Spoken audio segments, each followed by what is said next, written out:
Asante, nashukuru Mwenyezi Mungu kupata matokeo katika uwanja ugenini.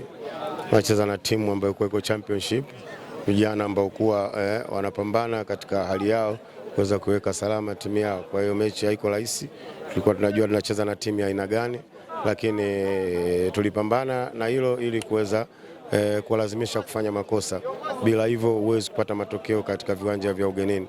Walicheza vizuri, lakini tulicheza kikubwa zaidi kwa maana kutumia zile nafasi ambazo kuwa tumezipata. Kwa Mwenyezi Mungu amejalia tumemaliza mechi tukiwa na ushindi wa goli 2-1. Mwanzo timu ilionekana kuja na mpango wa kutengeneza mashambulizi kuanzia nyuma, kwa maana play from back, kitu ambacho kuna namna ambavyo timu ilikuwa inashindwa kudeliver mpaka pale ambapo mliamua kutumia wide area mpaka ikapatikana goli la pili.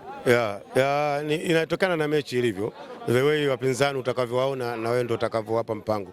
Mpango ulikuwa hivyo, lakini hali ya hewa, mvua ilisababisha tusiweze kudisplay from the back ili kuweza kuanzisha mashambulizi, lakini yote na yote sababu nilikwambia tumecheza kikubwa, maana tuli avoid hiyo hali ya hewa.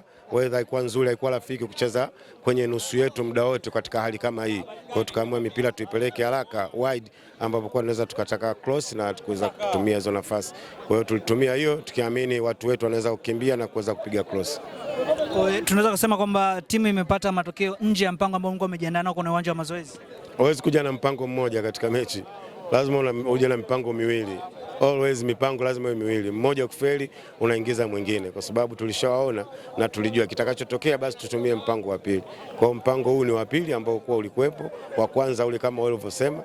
Kwa hiyo mpango wa pili umeenda umemaliza mechi. Asante sana. Asante, nashukuru.